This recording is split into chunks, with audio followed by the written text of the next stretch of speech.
มาสงขลา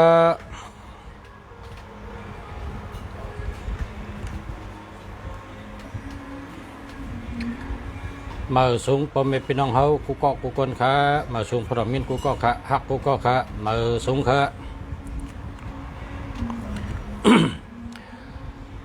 ชาเมืองดีเมื่อในเตะตุยจุจัตตะกามจัตตะปันพ่อแม่พี่น้องเขาแลตุยปันหมายพง หมายจากลัดเพราะว่าหมายพงขาจ่องดีหมายพงขาจ่องมีเงินหมายพงขาจ่องรถเพเพราะใจก็เป็นจังหือขาจ่องมีปารามีอำนาจจ่องมีเมตตาจ่องมีปัญญา จะในเดือคู่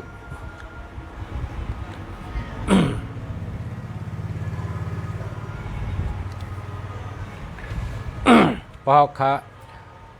เสิร์ฟหมายพงอันมีปัญญาเขาขาติดโตตอนโตตอนกูวันเพราะว่ามีปัญญา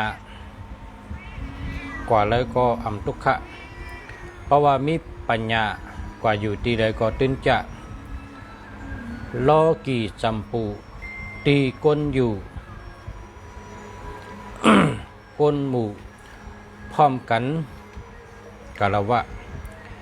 พอมีปัญญากว่าอะไรก็ตื่นจะ ก็เพราะฉะนั้นในหมายพงเขาสั่งว่าเขาเคยมีปัญญาเขาก็หลุหาตัวที่อันปันปัญญาตัวตอนอันปันตั้งหูตัวตอนนั้นมาเสไว้ตัวเลยค่ะละตัวอันมีปัญญาตัวเลยค่ะมีตั้งหูตัวตอนนะลูกชายก็ได้รัดเนนะเพราะเคยมีปัญญา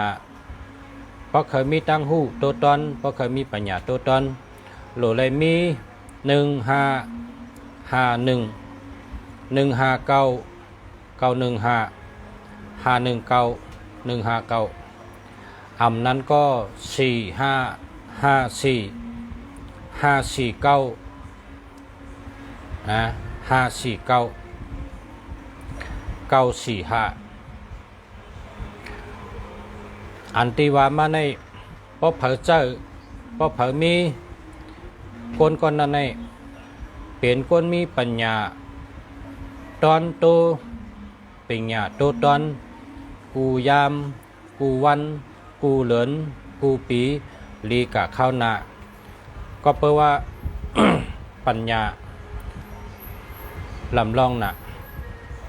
ปัญญาในลำลองน่ะอันเตเฮ็ดสังเหมือนหนังออกเขาในสั่งมาออกเขาในเจอมาก้อยกะอันทัดสังกึ่งดีเฮ็ดท่าอ่ำกึ่งดีเฮ็ดถูกดีเฮ็ดท่าอ่ำถูกดีเฮ็ดพอเฮ็ดเราเต็เป็นหือเนี่ยอันทัดสังเสร็จแทบตัดบรรเทาในเป็นปัญญากำเดียวค่ะออกในมันมีนาทีสั่งเฮ็ดนั่นสั่งเฮ็ดในสั่งเฮ็ดนู่นออกในมันเป็นตัวสั่งมันนะออกในเป็นตัวสั่งมันปัญญาในซ้ำเป็นตัวแทบตัดนะเป็นตัวแทบตัดเตเฮ็ดท่าอับเฮ็ดพอเฮ็ดได้เป็นหือพอเฮ็ดพรให้มันได้เป็นจังหือพอเฮ็ดพรดีมันได้ไรจังหือในเปิ้นท่องว่าปัญญา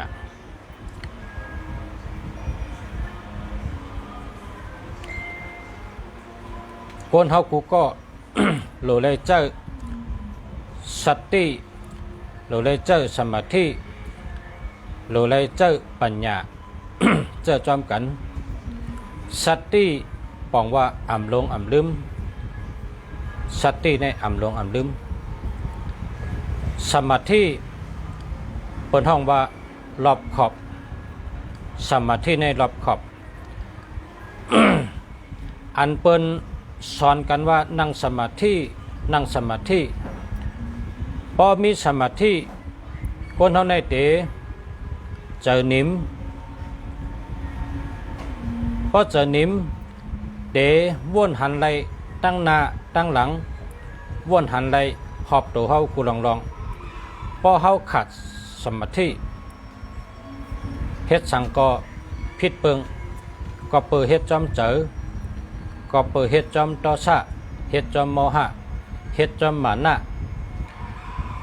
นะอำเคยเขี้ยวเปิ้นตอสะอำเคยขามเปิ้นโมหะอำเจอปิญญาก็เปิดโมหะในสุ่มกุมงำตันลำตันให้กว่าลำตันให้เฮ็ดเจ้าในเปิ้นห้องว่าก้นอำเจอปิญญาก้อยกะโกนในตั้งเฮ็ดนั่นเตตอบแทนหนูตั้งเฮ็ดนั่นเตตอบแทนเตเฮ็ดสังก็เย้ามืออำไปเฮ็ดนั่นเจ้าสติเจ้าสมาธิเจ้าปัญญาทัดสังเพราะว่าเฮ็ดลงก่อเย้าในตั้งเฮ็ดนั่นเตตอบแทนพอเป็นก้นเฮ็ดลองอำลีเปิ้นก็เตเตรียมมันเฮ็ดอำดีนะก็เปิ้นมันนะแทงหลายโจก้นก็เปิ้นตื้นหลัดกันเปิ้นตื้นเตรียมไว้ลองก้นเฮ็ดอำดีก็เปิ้นมันนะก็เปิ้นเขานะก็เปิ้นไล่เฮ็ดกะเย้าแหละตั้งเฮ็ดนั่นเตเป็นปืนไว้ปืนอันว่านั่นมันตื้นมีวันหายมันอำเลอเสศึกปืนไตเฮามีมาเป็น5 เหงปีเฮ็ดวันเฮ็ดเมืองก็เหลอตั้งวันตั้งเมืองตีเหลอตั้งหอคำตีเหลอพาเลยขึ้นเป็นคนหอคำเมื่อปานคนหอคำป้านั่นไล่ตึกกันตั้งเมืองในไล่หิมกันตั้งเมืองนั่นลองเจอในปืนกอดแต้มไว้เป็นปั๊บเนลิกไตก็มีเนลิกมานก็มีเนลิกอังกฤษก็มีเนลิกเขก็มีเนลิกไทยก็มีเฮ็ดถือก็เยอะบ่เฮ็ดกว่าเยอะไหนแต่พูดแต่เป็นปืนจอมตั้งหลัง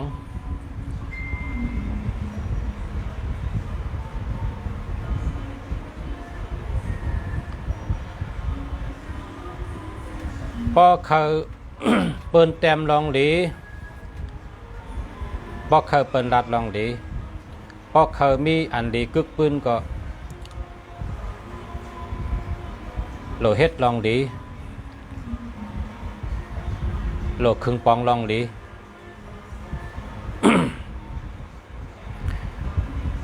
พอฮู้โตเฮ็ดอีสังก็เย้าสั่งว่าก้นตั้งนำอ่ำเจิกก็เฮกึดกำเดียว ก็เปิดก้นตั้งนำนั่นแหละอ่ำก้อนหนึ่งและก้อนหนึ่งเขาติดเตรียมปืนเขา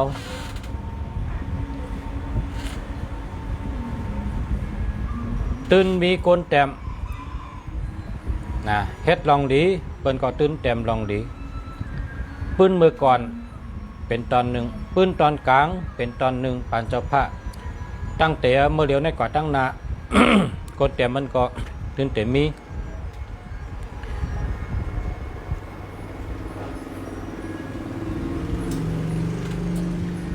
อำมาเฮ็ดลองชัง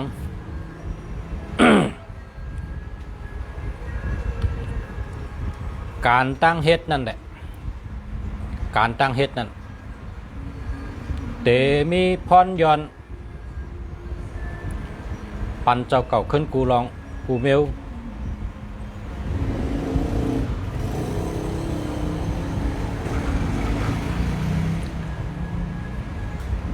ตั้งเฮ็ดเฮาตั้งหลาดเฮาตั้งวนเฮา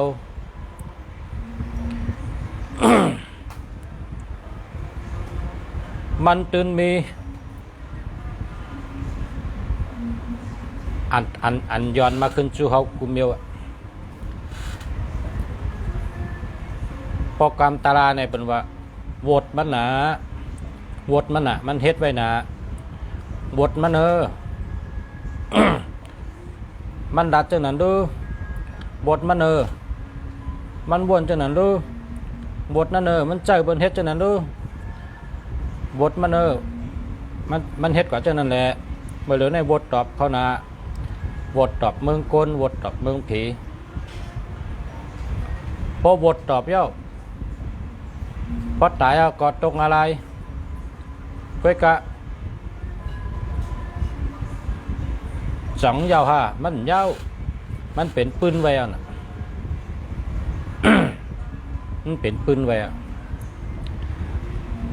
มันหายปืนไหนเป็นตอนสอนวันมื้อน่ะอันเฮ็ดหรือวันมื้อไหนเป็นตอนสอนวันมื้อน่ะ ยิงหึงก็ยิงก้นตัวหนำมือนั่นเขาให้ถังมือนั่นเขาให้ถังก้นกุปอกเนี่ย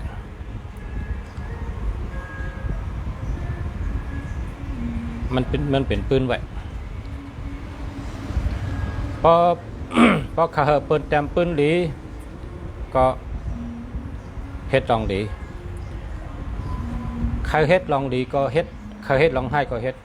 เปิ้นเตะแต้มจอมเตะเป็นขึ้นแต่เป็นซึกปืนกึกไว้เลย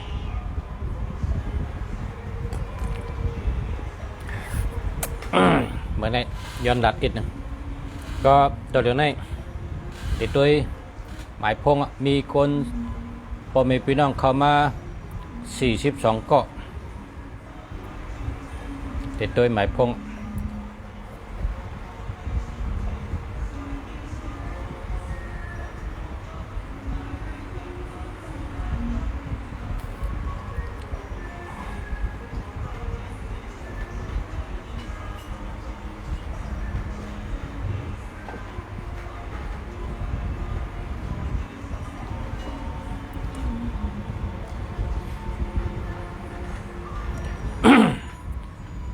คนวันแก่เตอาศัก28คนวันแก่เตอาศัก28 83 24มิโต4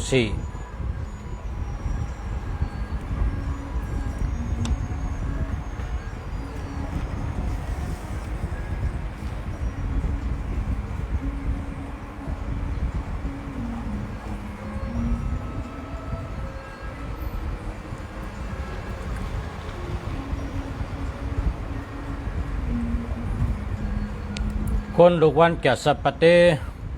อาศัก28ปีในจูกวาดตกดีนาเฮินลูก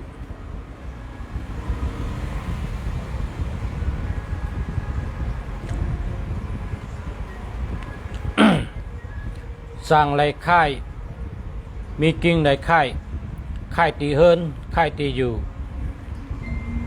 ค่ายตีเหตุการณ์จางพิษบ่ พิษมอกันตั้งผู้ใหญ่ก้นหลงก้นเทาก้นผิวหล้ำตั้งก้นผิวหล้ำให้ไรไว้สติพอมีหนาเฮินโหลไรสติตั้งหลัดตั้งเฮ็ดเตเฮ็ดสังก็วนลีเตลาดสังก็เจนจ้าดีเย้าจังไกลาดก็เปว่าเกี่ยวชูเจ้าอ่ำดีเพราะเกี่ยวอ่ำดีลองเลขก็จังเป็นลองใหญ่ความอ่ำจืออ่ำเจ้า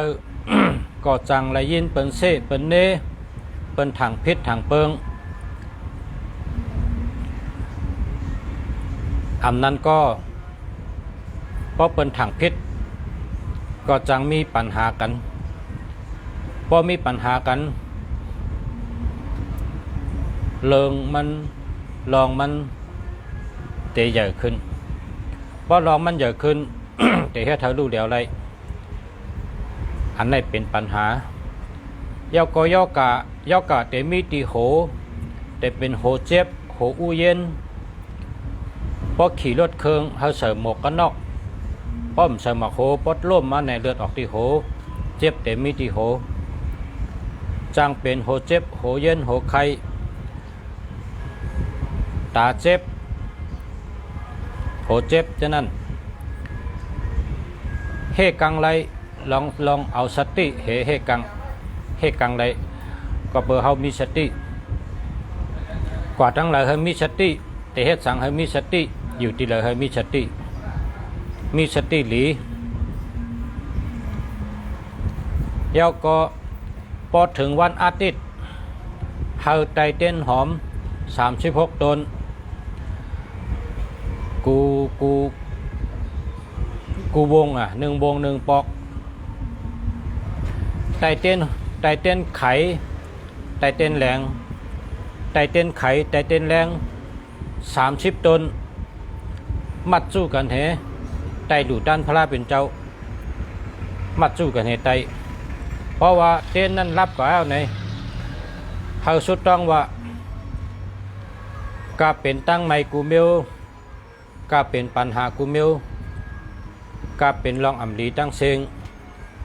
ย้อนเฮามันรับกว่าเย็นกว่าหายกะเหมือนหนังไพ่รับในเสกรรมขาสาธุนะโมตัสสะภะคะวะโตอะระหะโตสัมมาสัมพุทธัสสะนะโมตัสสะภะคะวะโตอะระหะโตสัมมาสัมพุทธัสสะนะโมตัสสะภะคะวะโต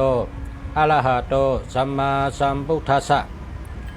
ว่าจังใน3กรรมนะกันต่อพระเป็นเจ้าเฮเพราะว่าเฮาไล่ไตดูด้านพระเป็นเจ้า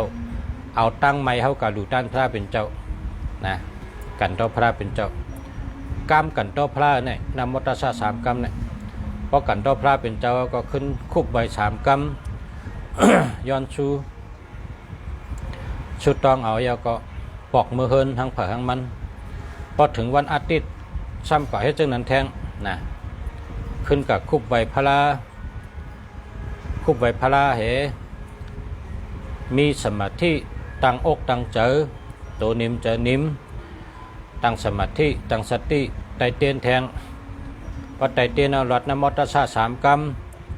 ขึ้นคุบใบขึ้นชุดต้องขึ้นย้อนชูเฮ็ดจังไหน คนอันมีสายเจอคนมีสายเจอ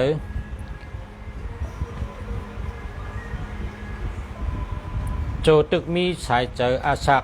อยู่ในภาวะเป็นก้นเนี่ยพอสุเจ้ามีสติ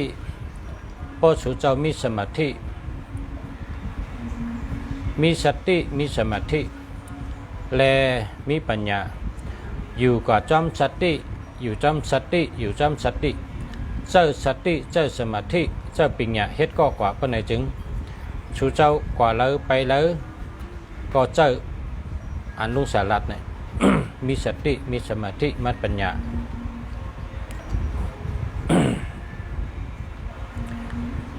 สติมาปัญญามีท่องไว้คาถาเนี่ยหลอดไว้สติมา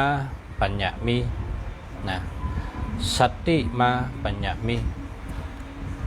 สมาธิสติปัญญาพอมีสมาธิ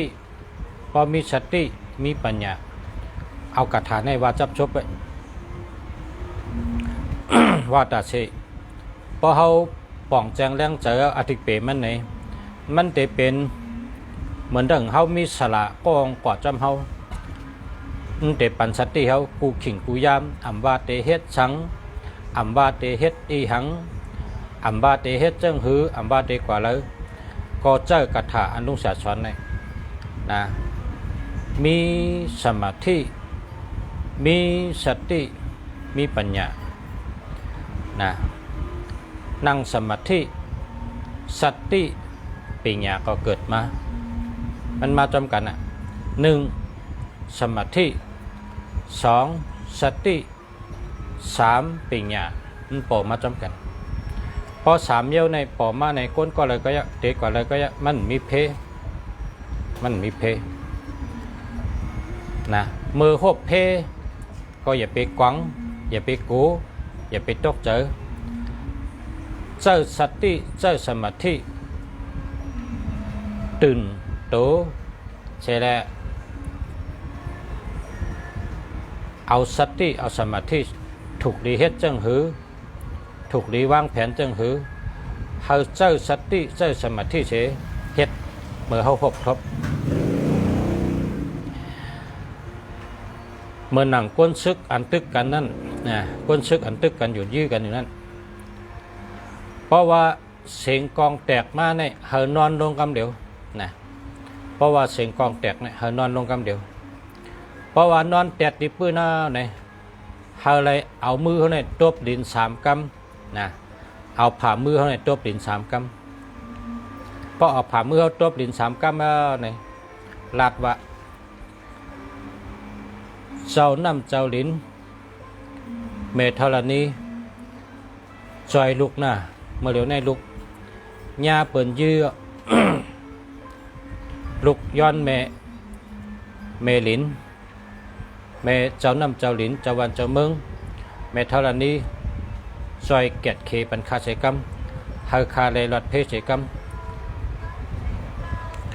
ย่าพอเขาเอามือตบลิ้น3 กำเขาก็สติสมาธิไรอ่ะ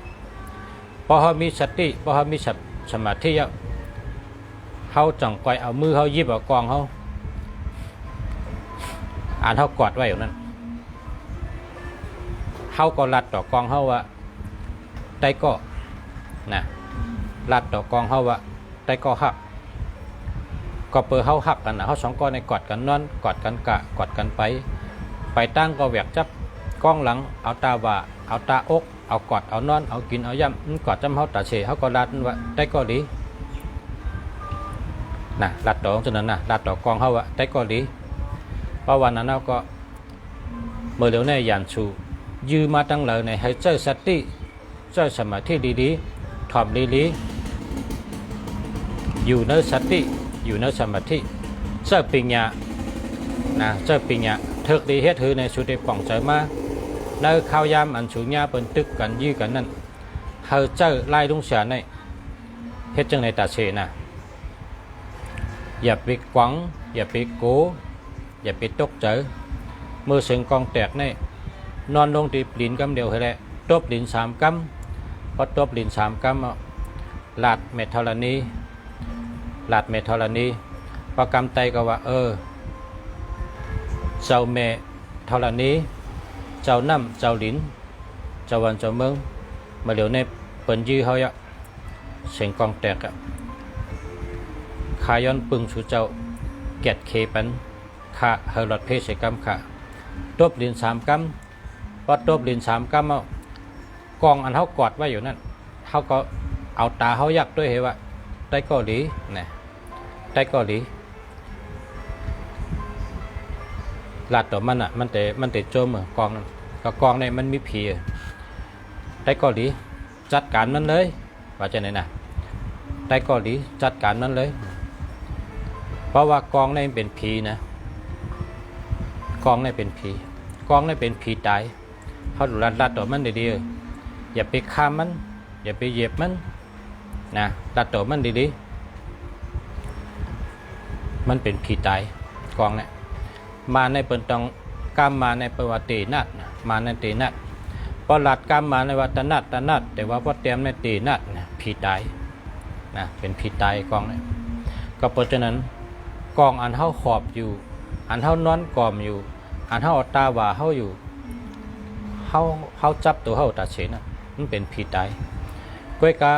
เท่าชำหลุมมอลัดตองว่าได้ก็ดีนะได้ก็ดีว่าฉะนั้นนะได้ก็ดีลัดต่อกองเขานั้นว่าได้ก็ดีเนี่ยพอเขาตันเขาก็เอาแผ่น7 ปันนะ7 ปันกองเขาหึงเหมือนจังเขาลุ่มลากกองเขานั่นน่ะเอาแผ่น7 ปันกองเขาพอเขาเงียบไปตึกเขาก็ว่าได้ก็ดี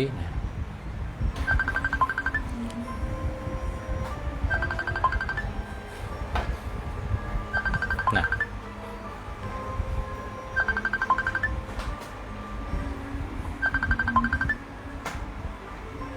มีคนโทรเข้ามา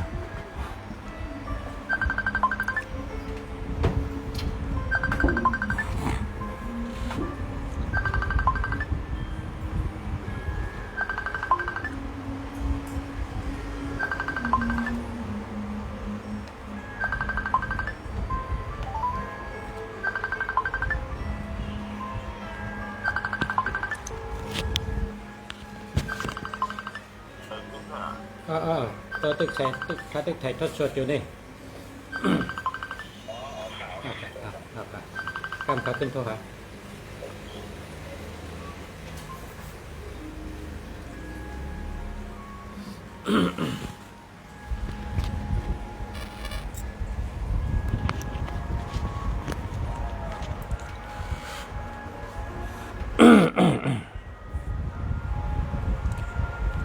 พอเขามีโค้ดสองนะเขาก็รัดต่อว่าได้ก็ดีกับเปิดเขาสองมันนะโปรแกรมไทยเนี่ยเป็นว่าเพื่อนจ๋าโปรแกรมไทยเนี่ยเพื่อนจ๋าพอไทยเขาว่าได้ก็ดีนะกองห่อนเขาขอบก็ได้ก็ดีที่สั่งก็ยะพอเป็นมาขี่เขาก็ว่าได้ก็ดีพอเป็นรถเครื่องเขาก็ว่าได้ก็ดีพอเป็นก้าเขาก็ว่าได้ก็ดีก็เปิดเขากว่าจอมกันมาจอมกันเขามีสั่งก็ยะเขาก็รัดต่อเขาเลย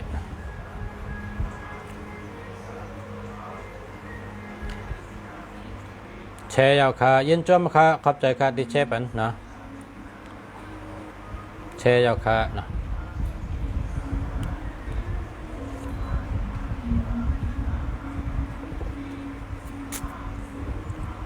แชร์ยาวค่ะยินจมค่ะ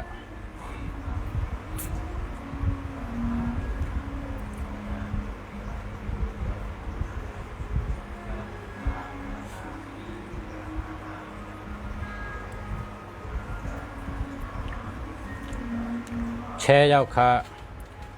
โกนวันพุธอาสักเช้าสามโกนวันพุธอาสักเช้าสาม818 8 2 16ในมี8 2 16เนาะมี4ตั้ง3มี7 1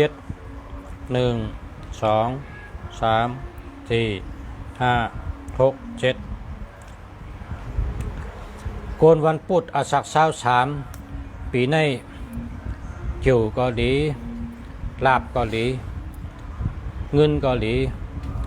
ตั้งหักก็ดีไปอยู่ดีก็แคมค่ะดีกูเมียวค่ะนะจมจำค่ะเย็นดีจ้ะแชร์ยาวค่ะเย็นจมค่ะแชร์ยาวค่ะเย็นจมค่ะแชร์ยาวค่ะเย็นจมค่ะ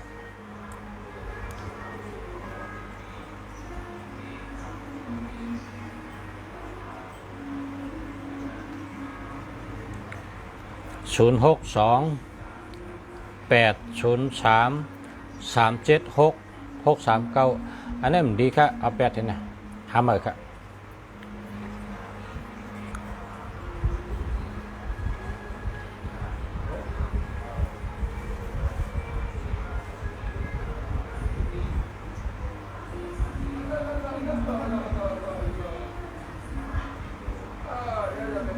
พอไตเต้นหอม36ต้นในจ่องไล่ลูสังแทงไตเต้นหอม36ต้นก็ดีกุมเยอะสุดเจ้าติหานาโจงเลยนะพอสุดไตสุหานาโจงไตเลยนะ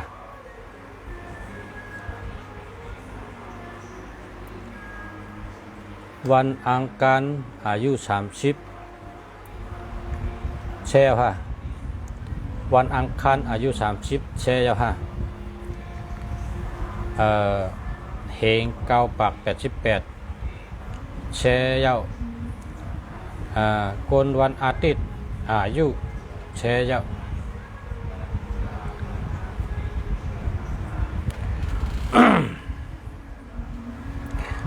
กดแชร์อันตั้งนะกนวันอาทิตย์อายุ40แช่ยาวค่ะ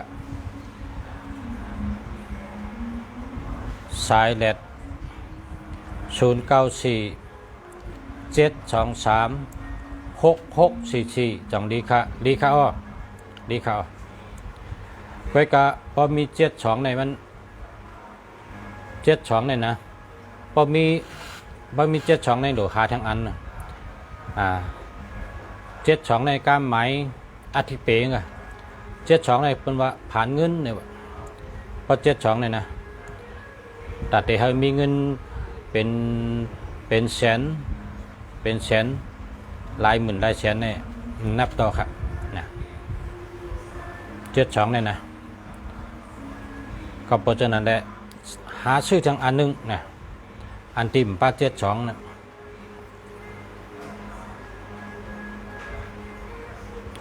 แชร์แล้วแชร์แล้วค่ะยินจมค่ะ0945234989อันนี้ดีเข้าดีเต๊ะๆค่ะแล้วก็0619842393ดีครับ17474180241อันนี้หาเหมือนกันเนาะแล้วก็092417329397หาเหมือนกันคนวันศุกร์อายุ49กดแชร์ก่อนนะ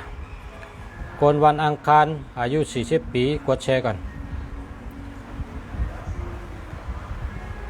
แหลดอ่ำหงใต้อ่ำหายใจขยะแหลดอ่ำหงใต้อ่ำหายเป็นมังกรดีค่ะแหลดอ่ำหงใต้อ่ำหายวันจันทร์อาสักเช้าหาแช่ยาวค่ะคนวันจันทร์อาสักเช้าหาปีนี้จู่เกาหลีรับเกาหลีนะคนวันจันทร์อาสักเช้าหาจู่ดีรับดีเต๊ะๆค่ะ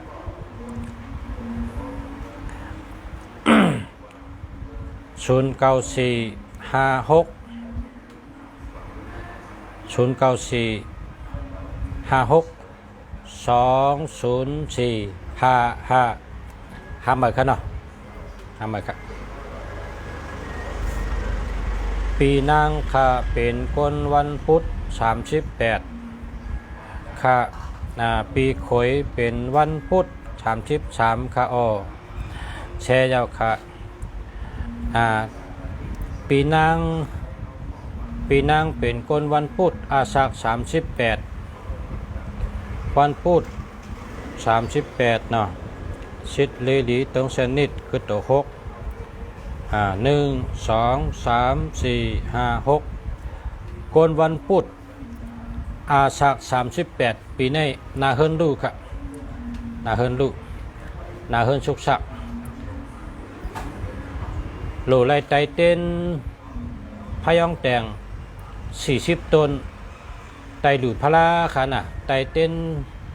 นไข่เต้นแรง40ต้นวันอาทิตย์1วง1ปอกไตตัดเสนะ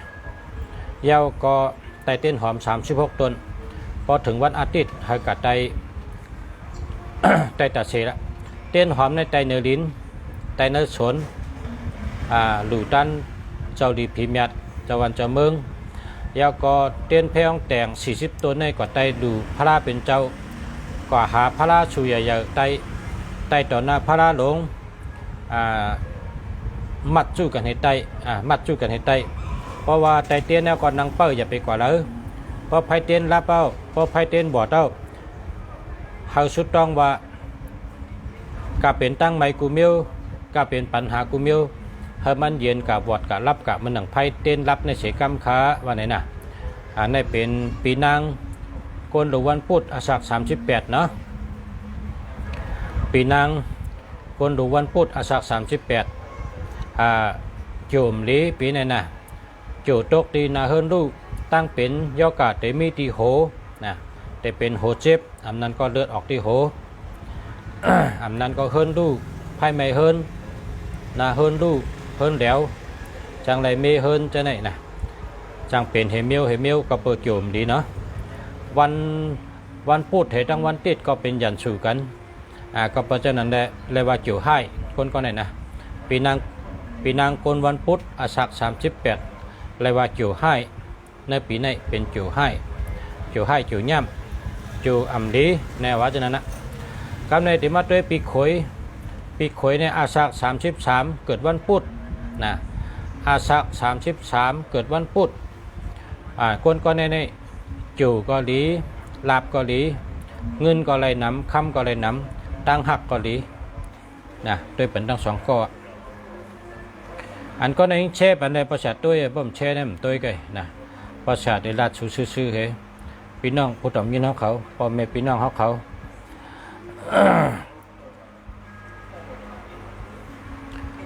0993705790อันนี้หาหมายค่า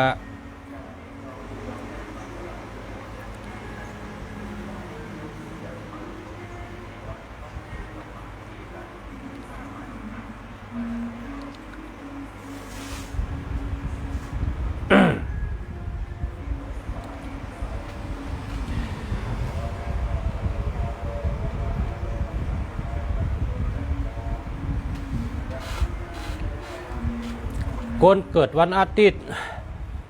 คนเกิดวันอาทิตย์ในโหลไลโกไก่กาโลนโหลไลลูลิกเป็นอากาศ3กองนะพวกเกิดวันอาทิตย์นะ6จอง6ปับเพราะว่าเกิดวันจันทร์โหลไลลูสั่งการสปีดหมักนับ15จองนะเฮ็ดเขาอยากกู้กับลู15จองเย้าก็ลูดันสั่งการสปีดหมักนับสั่งการ15จุ่มหมักนับ15ลูกสปีด15ลูกสั่งการ15จุ่มหมักนับ15คือสปีด15ลูกให้แน่เพราะคนวันจันทร์อันนี้เป็นห้องว่ามีออกอยู่จัตตะแต่เลยเป็นคนหมักคนมีคนกรรมดีกุศลดีเป็นสัตเทจัดในกำเดียวเพราะพอเกิดวันแองกาวันอังคารเพราะพอเกิดวันอังคารไหนก็วันแองกากะดูด้านสปีด8ลูกสั่งการ8จุ่มหมักนับ8คือกว่าลู8ย่องนะกาลู8ย่องเพราะกาลูด้านซื้อผ้าไว้ลูจอม1จ้อง1ผืนกว่าลูเหมือนเจ้าขอนะผ้าไว้ห่มนะแล้วก็2สั่งซีโกไก่สั่งซีนะคนวันอังคารคนวันพุธนะคนวันพุธ 2จ้างโกไก่จ้างเย้าก็เฮ็ดพาราลูนะเฮ็ดพาราลูเฮ็ดทางกุยลูก็ไรอำนั้นก็เป็นเงาเปิ้นกว่าเก็บเงินได้ก็ได้เสมาเลยเผาเตห่มหลูห่มตันข้าเตเป็นเจ้าตาหน้าลงมันข้าเกิดวันพุธข้าเตเป็นเจ้าตาหน้าลงมันเฮาเตเฮ็ดพาราลูมาชุดเตดูก็คือเฮาห่มป้องเงินกันเฮาเตเอาเพชรเมเฮ็ดพาราลูในก็ไรนะเฮ็ดพาราลูป้อมนั้นก็เฮ็ดเป็นพาราตองเอาเงินให้กะจังเปิ้นเฮ็ดพาราตองลายชูให้หลูต้านก็ไรนะคนวันพุธดูไรลูพาราเป็นเจ้าคนวันพัดนะคนวันพัดคนวันแก่สปัตเตโหลไรเฮ็ดกองมูลูเฮ็ดกองมูลูเพราะว่าเฮ็ดกองมูในมันเป็นไรค่าเยอะหนาลงในพอเปิดเฮ็ดกองมูเฮาก็กะห่มหลูห่มตันทราย1ถุงหมักอุด1ลูกทุน1กิโลอำนั้นก็ใครดูก็คือก็ดูกว่าห่มดูห่มตันหนังกะปองเป็นไรเพราะเป็นเฮ็ดกองมูเอาแห้งเขากะเฮ็ดจอยก็เลยกะนอกปุนนอกทรายกะขับมาอุดกะกอมาอุดกะตาปุนตาทรายกะนอกจอยเฮ็ดการจอยเอาเป็นกายากุสุเอาโตคิงเฮ็ดกุสุจนั้นก็ไรนะ คนวันจัดเตโลไลลูหมอกโม19ลงนะโลไลลูหมอกโม19ลงพอแต่ลูเอาเรียบก็มู3หอบเพจังไกลูในปุนตะคนวันจัดเตคนวันศอกยาคนวันศอกยาคนวันชุกโลไลลูนกค้างสานะเฮ็ดนกค้างสานกค้างสาในเฮ็ดตัวใหญ่ๆนะเฮ็ดตัวใหญ่ๆเฮ็ดไว้ตีจองดูตีจองนะเฮ็ดนกค้างสาเฮ็ดนกค้างสาลูกนกค้างสาในที่เมืองไทยในนะเขาเฮ็ดไว้ที่ยอดเสานะเขาได้เอาเฮ็ดเสาต้นใหญ่เฮ็ดเสาในสูงกะติปลายเสานั้นเขาเฮ็ดนกค้างสานั่งไว้เหนือยอดเสานั่นน่ะคนวันศุกร์เขาก็เฮ็ดลูก นะคนวันศุกร์เขาเฮ็ดลูกตั้งลูกเขาเฮ็ดเสาต้นใหญ่ๆนะเฮ็ดเสาต้นใหญ่ๆกะติปลายเสานั่นน่ะเฮ็ดนกค้างสามีไว้ตัวหนึ่งเฮ็ดจังนั้นไว้ในคนวันศุกร์กะติเงาเสาก็เตรียมว่าเจ้าตาหน้าก็ในตาคนวันศุกร์ โลไรสองนกค้างสาโลไรโกไก่นกค้างสาลูกล้วยลูหมักอุ้นตีนกค้างสานะคนวันจันทร์คนวันเสาร์โลไรลูลิกเป็นอากาศ3กองนะโลไรลูลิกเป็นอากาศ3กองแต้มจื้อเสือเสก็ดูตันจอมจองก็เลยจอมเฮินก็เลย ตีเลยเปิ้นใครฮ้อใครอ่านก็เลยดูดิกดูทำดูดิกเป็นอากาศ3กอง ลิกทำกูมิวนะก็เป็นดิกทำกูมิวก็เป็นดิกตาลากูมิวโลได้ดูโลได้ต้านนำนะคนวันเสาร์คนวันจันทร์ปอซองโลได้2นักกาปอตีเลยตีจ้องตีเลยแลจ้องเหมือนเจ้าจ้องเลยไปมีนักกากว่าเฮ็ดนักกาดูนะเพราะว่าเผอเกิดวันเสาร์เผอเกิดวันจันทร์นี่เฮ็ดนักกาดูจอมจ้องจอมกองมูนำเพราะว่าตัวใหญ่น่ะเฮ็ดได้รอก็เลี้ยวในก็กะเก็บเงินเปิ้นกะลัดเปิ้นกะประกาศว่ามาเลยเฮ้เผอใครโฮมตาหน้าเขาข้าเกิดวันเสาร์ข้าได้เป็นเจ้าตางะข้าได้เป็นเจ้าตาหน้าหลงเป็นเงาเป็นเงาเป็นงุนเป็นเงาเป็นกั้นข้าได้เป็นก็ขำเงาเผอมาโฮมมาป้องก็ไรมาเลยมาโฮมป้องข้าได้เอาเงินอันชุดเจ้าโฮมป้องในกะเฮ็ดนักกาให้ลูตีกองมูตีจ้องเนี่ยจะไหนก็เป็นคนวันจันทร์วันเสาร์2ก็โล2นักกาโกไก่ก็โลโกไก่นักกาพาราในก็พาราโลเป็นพารานักกามุงนะพารานักกามุงเพราะเผอเกิดวันเสาร์เพราะเผอเกิดวันจันทร์ได้เฮ็ดจังนั้นนะพอเผอเกิดวันราหูนะราหูวันราหูในตั้งเตียวกลางวันเตียงไหวมองเนาะตั้งเตียวกลางวันเตียงไหวมองเมื่อกะต่อถึงกลางค่ำนะเมื่อต่อถึงกลางค่ำเมื่อต่อถึง12 โมงขึ้นนะ1 วันในมี24 ชั่วโมง12 โมงแบ่งเป็นพหู12 โมงแบ่งเป็นราหูเพราะเผอเกิดราหูโลเลยเฮ็ดสร้างเฮ็ดเสือนะดูตันเฮ็ดจำกันเฮ็ดสร้าง2 ตัวเฮ็ดเสือ2 ตัวดูไว้จอมจองนะดูไว้จอมจองเฮ็ดสร้าง2 ตัวเฮ็ดเสือ2 ตัวตัวเล็กก็ได้ตัวใหญ่ก็ได้กำหนังเขาเปลี่ยนได้ โกนวันตะนางลาในก็เหมือนกันตะนางลาก็วันจันทร์ในเฮ็ดเสือ2 ตัวเฮ็ดจ้าง2 ตัวดูจอมจองดูจอมกองมูเตเป็นอัฏฐามยอกทอกปั้มปัจจุบันปานก้นยำเดี๋ยวมีบทก็เปกุศลกรรมให้ก็เตเป็นกุศลกรรมลีมานะเปิ้นเฮ็ดอันดีเปิ้นนิกนามเปิ้นจำเปิ้นยะเปิ้นแพกเช่นไหนเกไลกูเมียวอ่ะพอเฮากะเฮ็ดไว้จังนั้นก็เปิดว่าเฮาเนี่ยเป็นผู้สำเร็จนะพระธรรมวจนะเป็นผู้สำเร็จคนก็ละเฮ็ดไรคนก็นั่นเป็นผู้สำเร็จจัดบานเป็นคนในกะผู้สำเร็จคนในมาเป็นคนในเพราะว่าอะไรเฮ็ดจังไหนเอง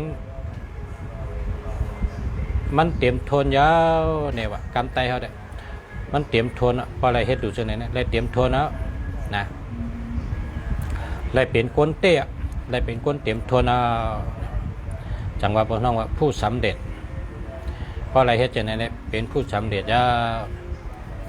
เพราะเป็นคนตอบจะไม่ปล่อยในก็เป็นว่าอ่องจะไม่ปล่อยอ่องจะไม่ปล่อยอะไรขึ้นตาน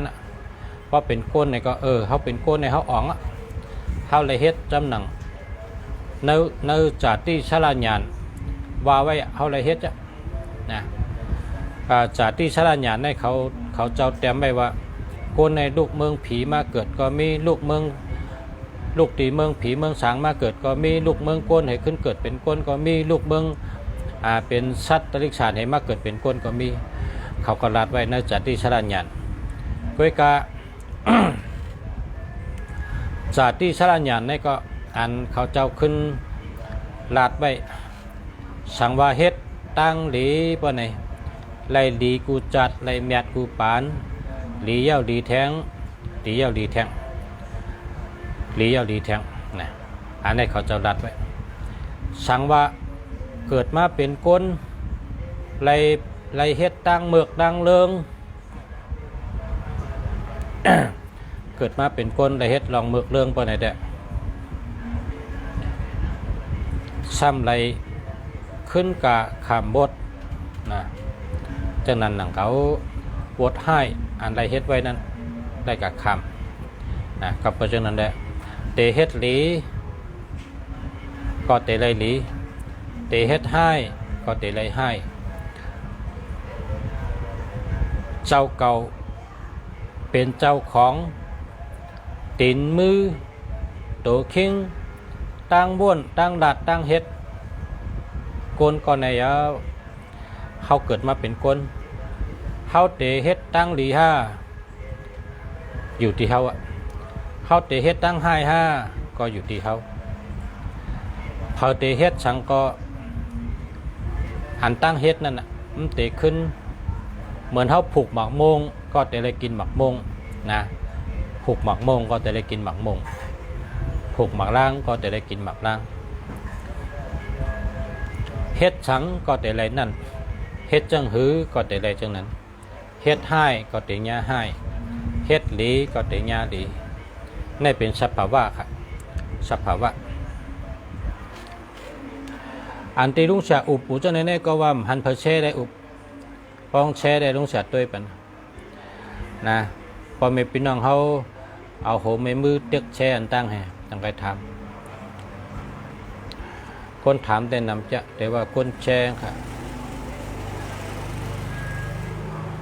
แค่สั่งเลยแช่เนี่ยมันเป็นจีการตอนตักขึ้นใหญ่เมื่อสูงตอนตักขึ้นใหญ่เมื่อสูงอันนี้แช่ยาวค่ะสาวไตหักคืออายุ35เกิดวันศุกร์0618983852อันนี้ไปแคมป์โดฮามาการในฮามาโดย35เกิดวันศุกร์35สิบเลลีตรงเส้นนิดเกิด3นะ1 2 3คนเกิดวันศุกร์อายุ35คนเกิดวันศุกร์อายุ35ปีในจิวจัตตาลีเต้ๆค่ะจิวก็หลีลาบก็หลีแต่ได้เงินนำแต่ได้เงินนำเงินนำคำนำตั้งหักก็หลีแต่ได้กล้าเหม่อลดเหม่อแต่ได้ลดเหม่อกล้าเหม่อ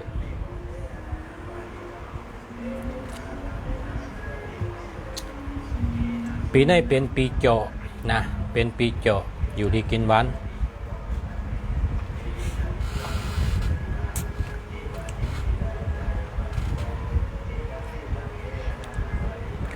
ปีนี้เป็นก้นกามลี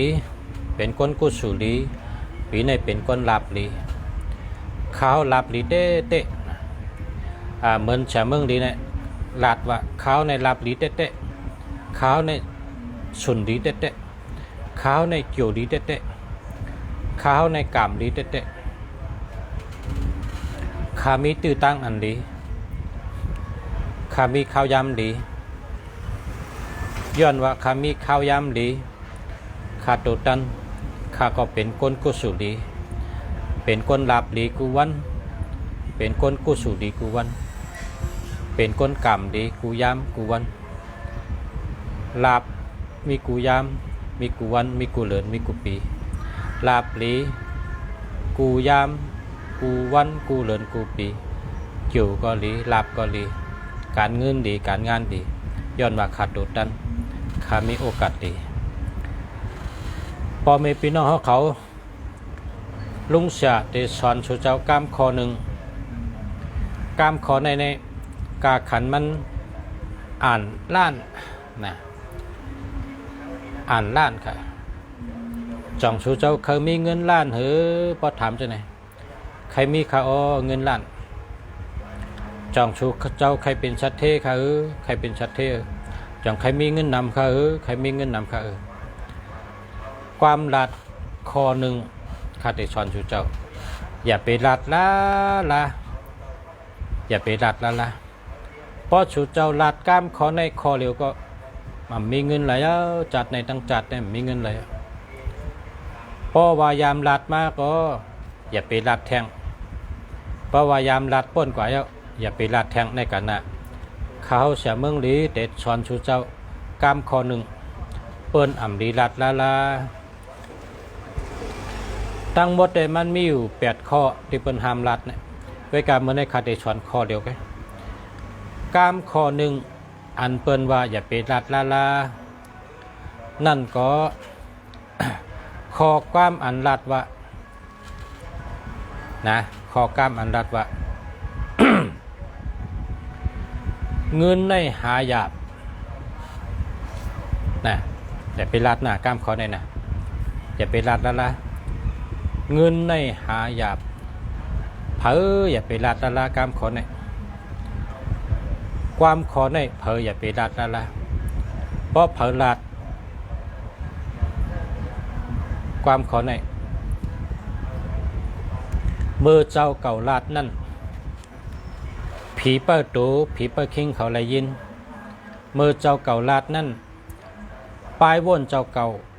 เลยยินออกอ๋อเจ้าเก่าเลยฮับเพราะเจ้าเก่าลาดจังนั้นเจ้าเก่าได้เป็นคนจังนั้นเพราะเจ้าเก่าอุบจังนั้นเจ้าเก่าได้เป็นคนจังนั้นเพราะเจ้าเก่าว่นจังนั้นเจ้าเก่าได้เป็นคนจังนั้นก็เพราะฉะนั้นและกามข้อนี้อย่าไปลัดลาลาพ่อแม่พี่น้องเขาอย่าไปลัดลาลาพระเป็นเจ้าสอนว่าความคิดมีพลังมหาศาลนะความคิดมีพลังมหาศาลพระเป็นเจ้าสอนเจ้านั้น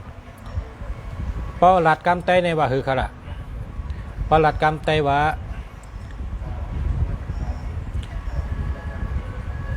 ต่างลาดต่างว่นอันเจ้าเก่าว่นอันนั้นก็อันเจ้าเก่าลาดนั่น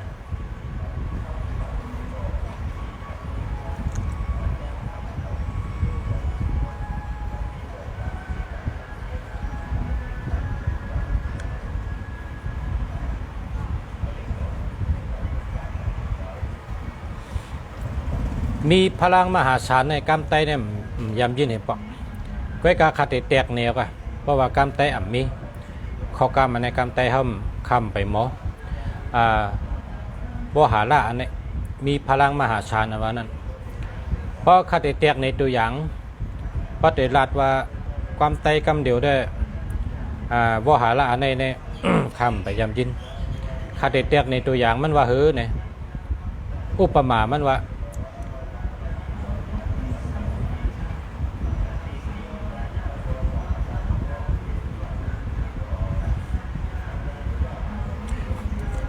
ต่างหลัดต่างว่นแน่มันแห้งเยอะนะเนี่ยว่ามันแห้งเยอะนะต่างหลัดต่างว่นเนี่ยแห้งมันเยอะนะพอก้นว่นพอก้นว่นพอใกล้ๆว่นใกล้ๆว่นเนี่ยอันนั้นก็ข้อกล้ามพอใกล้ๆหลัดก็พอใกล้ๆหลัดพอใกล้ๆหลัดเนี่ยความหลาดเหตั้งบนเห็นไหมอันในออกเขาเนี่ยมันมี มันมีเส้นเยอะอันหนึ่งมันเหมือนหนึ่งเยอะกงเกานั่นครับเยอะกงเกาอันที่เส้นตั้งบนเส้นตั้งบนบนช้ำๆบนช้ำๆข้อความหลาดอันหลาดช้ำๆหลาดช้ำๆใกล้ๆหลาดใกล้ๆบนอันเป็นช่องอันนี้เส้นมันเตยใหญ่ขึ้นใหญ่ขึ้นหนาขึ้นหนาขึ้นหนาขึ้นเหมือนหนังเส้นใยกงเกานั่นค่ะเส้นใยกงเกาได้เมื่อเตะเนี่ยเส้นได้เรียกเลยไปกะพอหึงมาเนี่ยเมมันขาดติ๊กขาดติ๊กขาดติ๊กใยกงเกาเนี่ยซัมบอนหนาเส้นใหญ่ไว้พอหึงมาเนี่ยผลทำป้อมย่ำเลยอ่ะอันนี้ค่ะนักวิชาการเป็นนักวิชาการเขาเจ้าแตกเนี่ยว่าปลายว่นกลตั้งหลาดกลเนี่ยกลก็เลยหลาดช้ำๆหลาดช้ำๆว่นช้ำๆว่นช้ำๆกลก็เลยว่นช้ำๆหลาดช้ำๆอันนั้นนะเส้นขาวๆอันอยู่ในออกเขาเนี่ยมันจะเส้นใหญ่ขึ้นใหญ่ขึ้นมันจะหนาขึ้นหนาขึ้นเฮ็ดให้ความสั่งอันอยู่ในออกเขาเนี่ยจะเปลี่ยนเช่นนั้นก่อน ก็เปิดเจ้านั้นแหละพอเมพี่น้องเขาพอก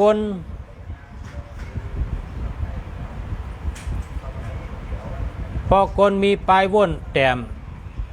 พอกนมีปลายว่นแต้มอำนั้นก็ปลายว่นยอกอำนั้นก็ปลายว่นแก๊กอำนั้นก็เป็นก้นเจอกดอำนั้นก็เป็นก้นเจอแก็บ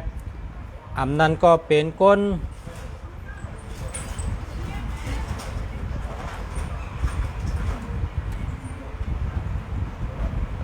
ลาดจับชบแต่เสวะ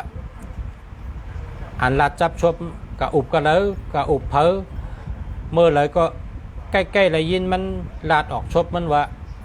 เงินในหายาบนะอันนั้นมันเป็นความสั่งออกมาในออกมันค่ะเมื่อมันใกล้ลาดและออกมันเลยหับผู้เมื่อออกมันเลยหับผู้และเส้นอันนั้นมันหนาขึ้นใหญ่ขึ้นให้ได้ก้นก็ในต่อโจชักมันกาตะหนึ่งไตเต้นเกี่ยวยาวกาตะหนึ่งไตเต้นลาบอ่ะกาตะหนึ่งช่องก็ลักพ้อยลงอ่ะมันเป็นชัดเทเลยก็เปิดซบมันลาดว่าเงินในหายา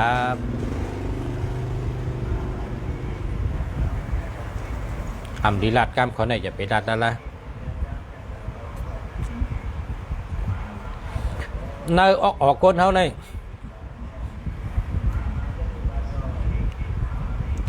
นักวิชาการเขาเพิ่นว่ามันมีเสียนขาวๆมือเขาวนซ้ำๆอันนั้นได้เยอะขึ้นมือเขาลาดซ้ำๆอันนั้นก็ได้เยอะขึ้นเส้นอันนั้นได้เยอะขึ้นอุปมามันเหมือนหื้อเนี่ยเหมือนหนังเขาแกกลิกพอเขาแกกลิกเนี่ยลิกเนี่ยเขาเด็กแกกเฮิงต้องไรเฮิงอมชบไรเฮิงต้องไรเฮิงอมชบไรเนี่ยเขาจะได้ตั้งเจอให้มีสมาธินิ่มตัวนิ่มเจอให้แล้วป้าเจอให้แล้วจักว่าซ้ำนะพอถึงมากัดฐานเขาแกกอันเขาแกกนั่นมันติดตองมาพอห้องตองมาเนี่ยพอห้องตองอะไรอ่ะพอห้องตองอะไรอ่ะพอถึงมาเนี่ยในตัวตัวย่อพอเขาจำว่ากูวันเนี่ยเส้นอันนั้นใหญ่ขึ้น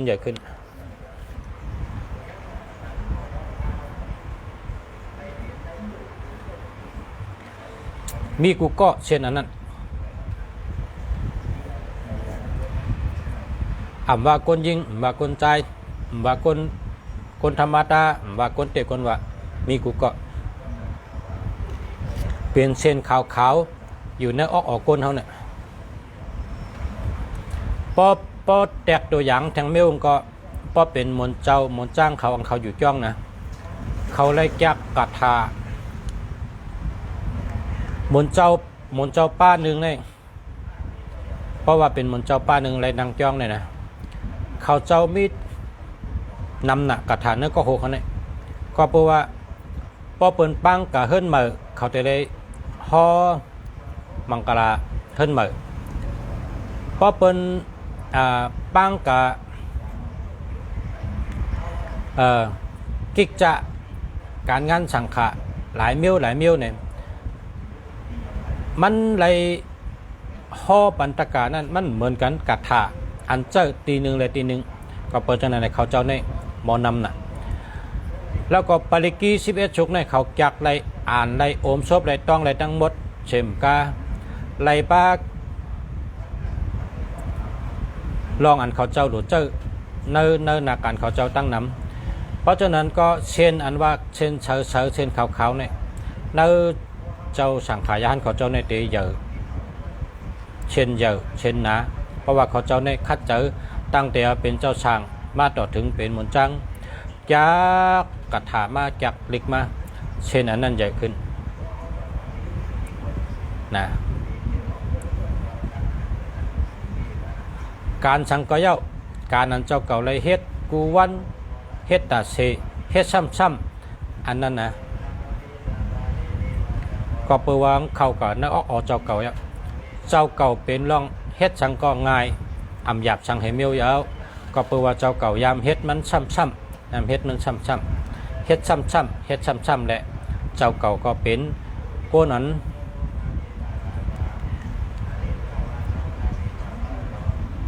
โล่งแรงแลดเซลเนอนาการอันนั้นจะนะโล่งแรงแลดเซลเนอนาการอันนั้นจะเพราะว่าเจ้าเก่าเป็นคนโล่งแรงยาวเลยมันก็หยาบมันหยาบช่างนั่นน่ะข้อกล้ามข้อหนึ่งที่เขาสอนผู้ทำมีน้องเขาเมื่อไหร่ข้อกล้ามข้อไหนอย่าไปดัดแล้วล่ะอย่าไปดัดแล้วล่ะพอหลัดกล้ามข้อไหนได้เปิ้นบันดัดก็นะเพราะเผลลัดเนี่ยมันจะเป็นหนังจ้อมหนังมันลัดมันข้อกล้ามข้อหนึ่งอย่าไปดัดแล้วล่ะข้อกล้ามอันว่าเงินในหายาบเงินในหายาบนะอย่าไปลัดอย่าไปว่านะอย่าไปลัดอย่าไปว่าเพราะยามบาเจ้ายามลาดเจ้าก็ในกาหน้าอย่าไปว่าแทงอย่าไปลัดแทงอันในข้อกล้ามข้อในกายใหญ่ทนแต่มีเงินล้านแต่มีเงิน10 ล้านแต่มีเงินปากล้านแต่มีเงินเหงล้านแต่มีเงินหมื่นล้านแสนล้านแต่ได้มีอะไรก็เปิดข้อกล้ามข้อในกาหน้าอย่าไปรัดละทั้งหมดมี8 ข้อเพราะพยายามตัวรายการลุงเสียในก็แต่หู้ทั้ง8 ข้ออยู่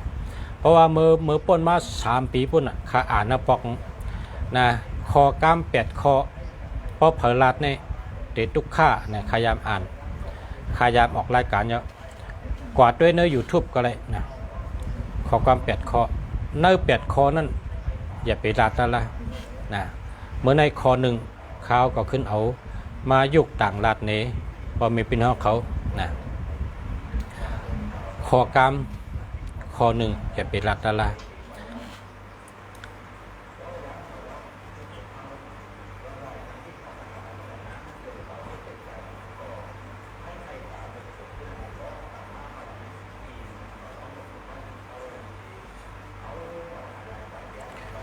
โกนวันศุกร์อาสาฬ44โกนวันศุกร์อาสาฬ44 1 2 3 4โกนวันศุกร์อาสาฬ44ปีในได้พิษกัน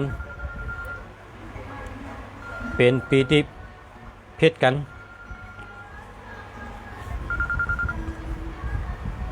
เอาค่ะ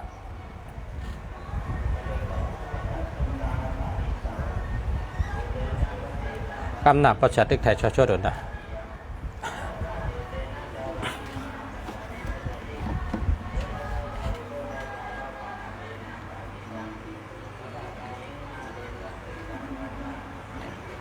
094686782ดีค่ะ67เป็นเจ้าค่ะก็ห้ามมาค่ะนะ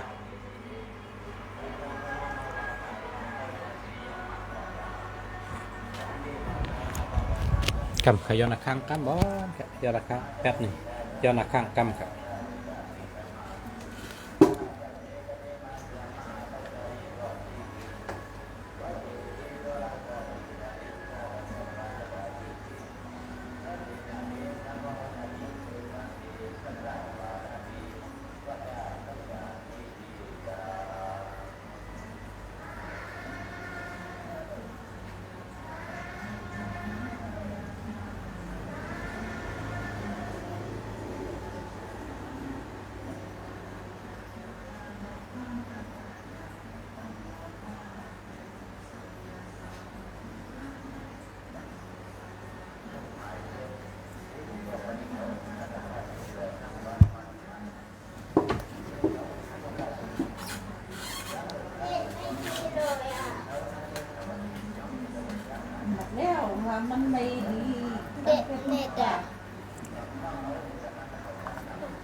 nó hầm chum nhiệt rồi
นั่งในตังไงนั่งในตัง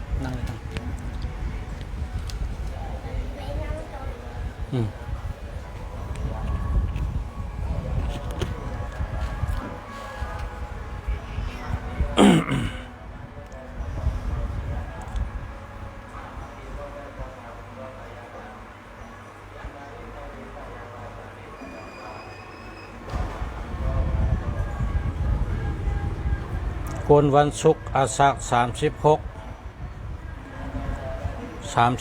สิเดลีตรงเซนนิดกึศ4 1 2 3 4คนวันศุกร์อาสัก36ปีนี้เป็นปี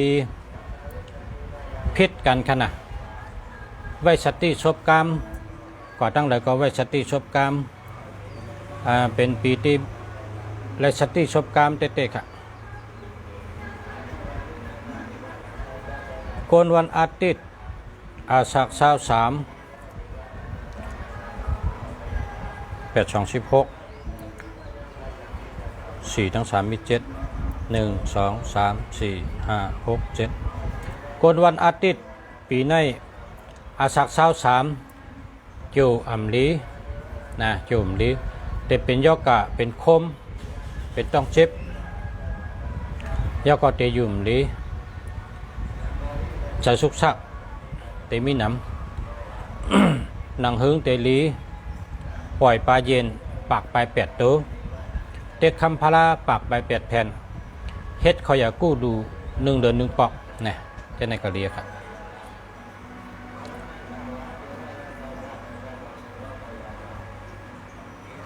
วันจันทร์อาสัก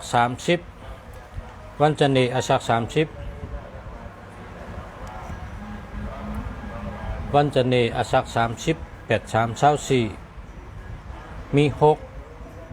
1 2 3 4 5 6คนวันจันทร์อาสัก30ปีนี้ดีเขาตินเทปีนี้เกี่ยวลีนะจันทร์อาสัก30ปีนี้เกี่ยวลีนะเกี่ยวก็ลีลาบก็ลีไรเงินดีนะดีเตะๆค่ะ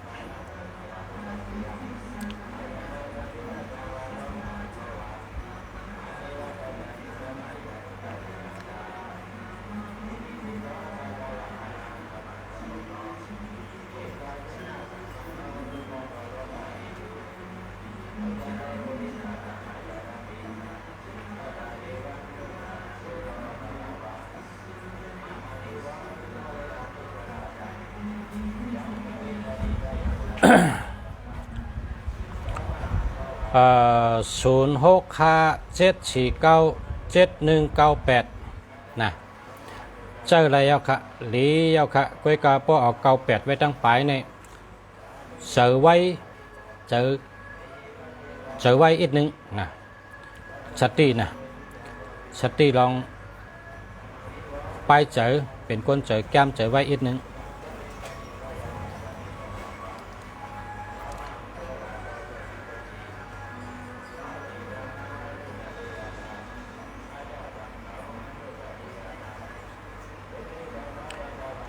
0666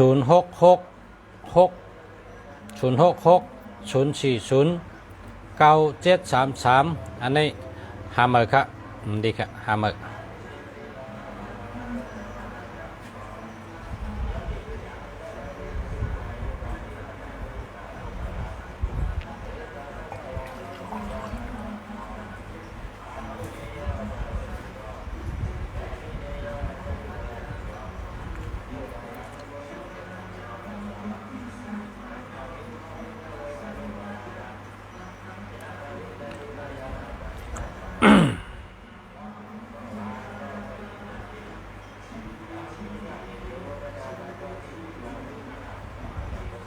0946867828อันนี้มันดีครับหาเมอนะ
0634205592หาเมอครับ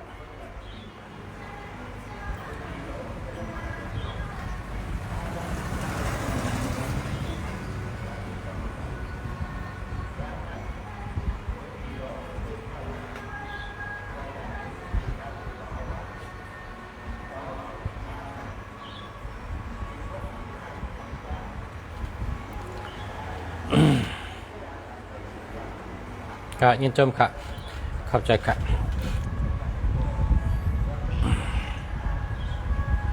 ก็เข้าใจเหมือนกันค่ะ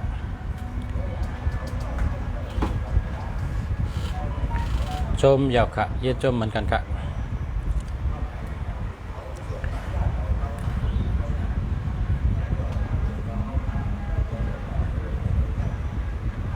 วันตะนั่งหน่วยอาศักเศร้าเจ็ด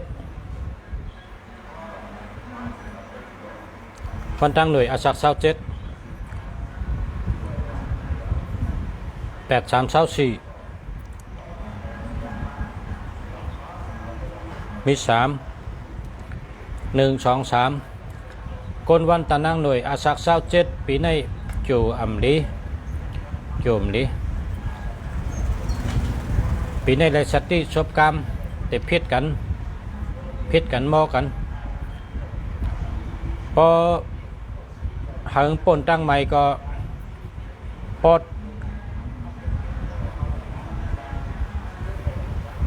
1 วง 1 ปอกในแต่เต้น36ตนเต้นหอมแต่เต้น36ตน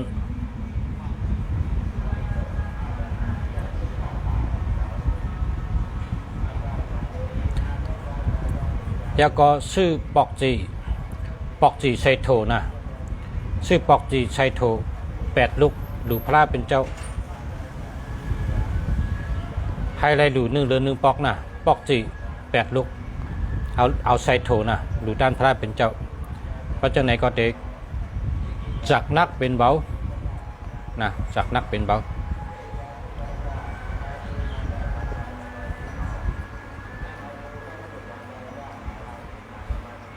081481 51934ห้าหมื่นครับ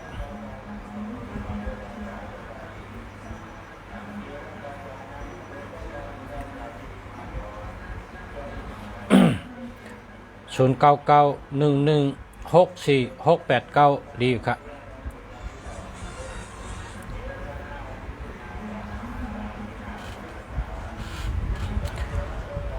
ย้อนเธอกดแชร์ตั้งขนาดพอเด็ดถามหมายพงก็แชร์เด็ดทำจิ๋วจัตตาก็แชร์ตั้งครับเพิ่มแชร์ก็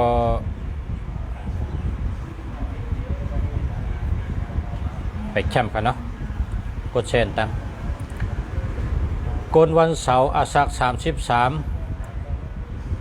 กลวันเสาร์อาสัก33ในปีในมีเพย์ปีในมีเพย์โยมดิปีในมีเพน้ำมือเพน้ำนะคนวันจันทร์ในอาสัก33เนี่ยนะ1 เหรียญ 1 ปอกเอาซอกตีนกูงโกนพื้นเชื้อพื้นกับแปดร้องน้ำยามกลางคืน10 โมงจังนั้นตั้งแต่ป้นตั้งใหม่เนาะเพราะว่าปีในจุ่มดิ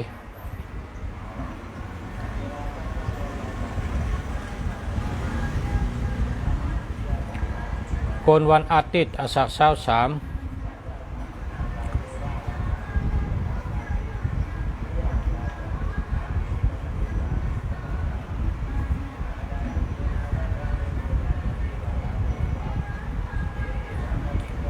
คนวันอาทิตย์อาสัก23ปีในจิวอ่ำลีนะจังมียอกะตั้งเป็นนะจังมียอกะตั้งเป็นยอกะนำจุ่มดิปล่อยปลาเย็นนะปากปลาย8 ตัวเด็กคำพาราปากปลาย8 แผ่นแล้วก็เฮ็ดเขาอยากกู้รู1 เหรียญ 1 ปอกก็ติดปนตั้งใหม่นะ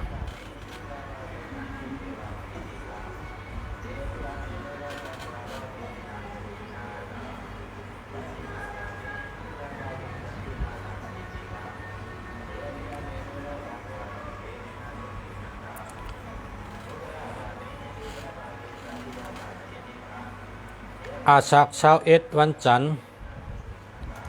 อาสัก21วันจันทร์มี5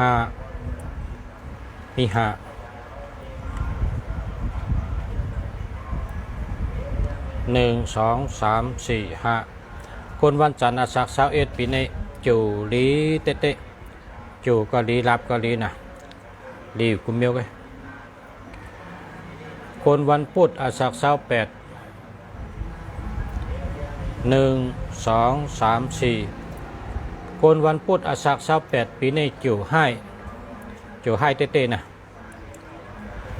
ปล่อยปลาเย็นนะปากปลาย8 ตัวเด็กคำพาราปากปลาย8 แผ่นเฮ็ดเขาอยากกู้ดูต้านพาราดูต้านกินดูจากกะ1 เหรียญ 1 ปอกเฮ็ดเขาอยากกู้แค่ไหนก็เตลีกันเตป่น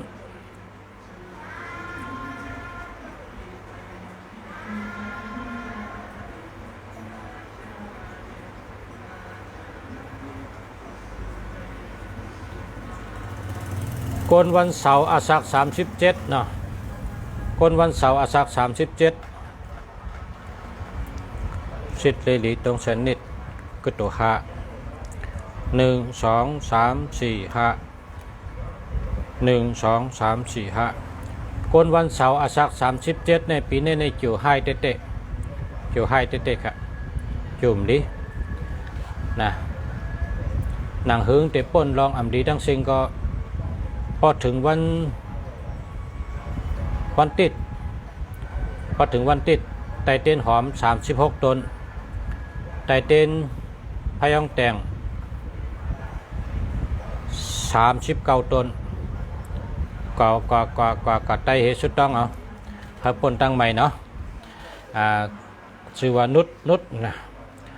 คนวันเสาร์อาสัก37ปีในจิ๋วอ่ำดีนะ เฮ็ดเหมือนจังประชาวันนี่เฮ้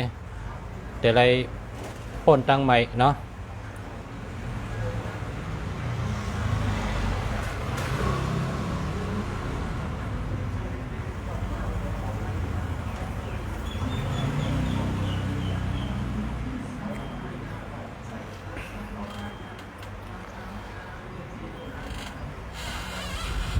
เจ้าเหลอ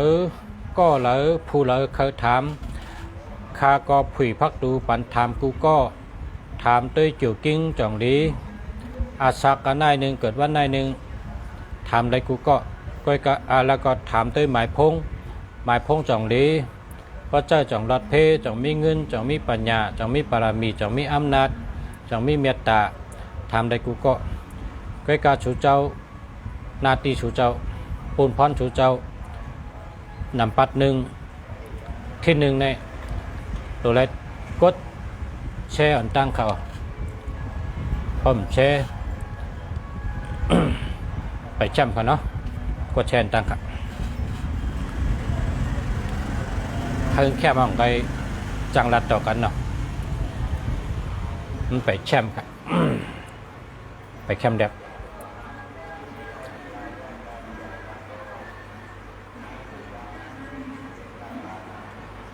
เฮาฮู้ปูนเปินปูนเฮานะเฮาฮู้ปูนเปินปูนเฮาเปินก็เฮาได้พรดีเฮาก็เฮาได้พรดีมีพรดีทั้งสองฝ่ายมันติดขึ้นเยอะมาทรงเขานะเหมือนก้นเฮ็ดนานะเอาข้าววันกับวันได้ตรงหน้าก็ใครได้เข้านะเหมือนกันค่ะ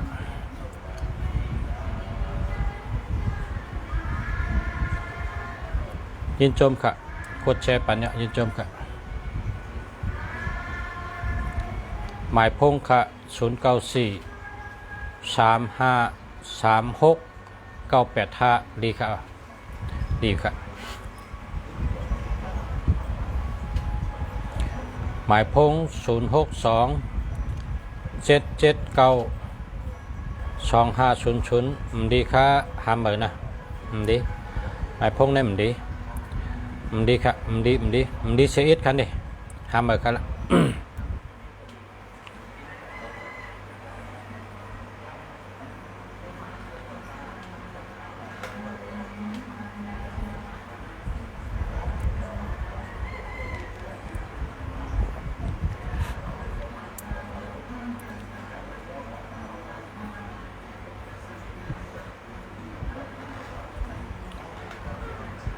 ไปหมอแช่กดพึกเอาเข้าพึกแช่เอานะแช่เนี่ยมันหยาบค่ะเพราะพึกได้มาพุกหมอก็เมื่อไหร่พึกมาพุกหมอ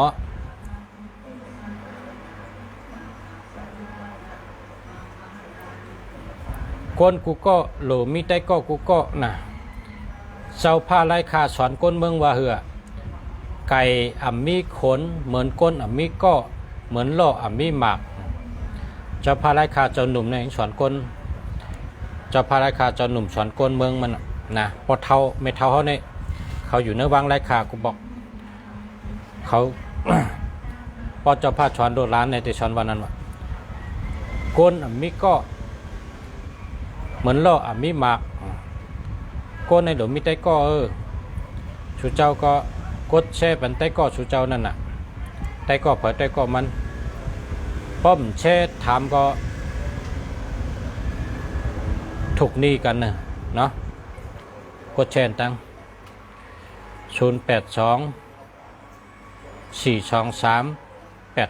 0824238546อันนี้ดีค่ะ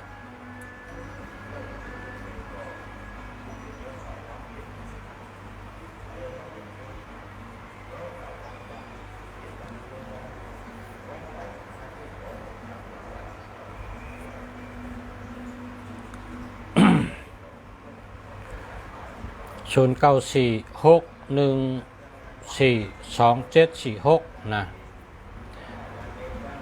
หาเมอค่ะนางคำน้องยินจมค่ะกดแชร์ปะนะยินจมค่ะ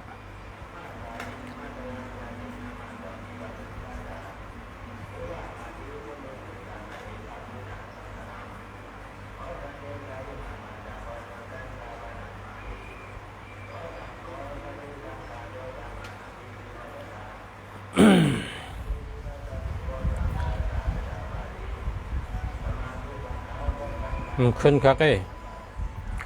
ขึ้นครับเพราะว่าคนที่แช่ยาวเนี่ยมันจะขึ้นผู้แช่นะครับเล็กไทยนะครับนะแต่ขึ้นว่าผู้แช่เนี่ยเพราะว่าขึ้นที่หน้าจอได้ขึ้นว่าผู้แช่นะครับ0926711443ห้ามไปกันเนาะห้ามไปกัน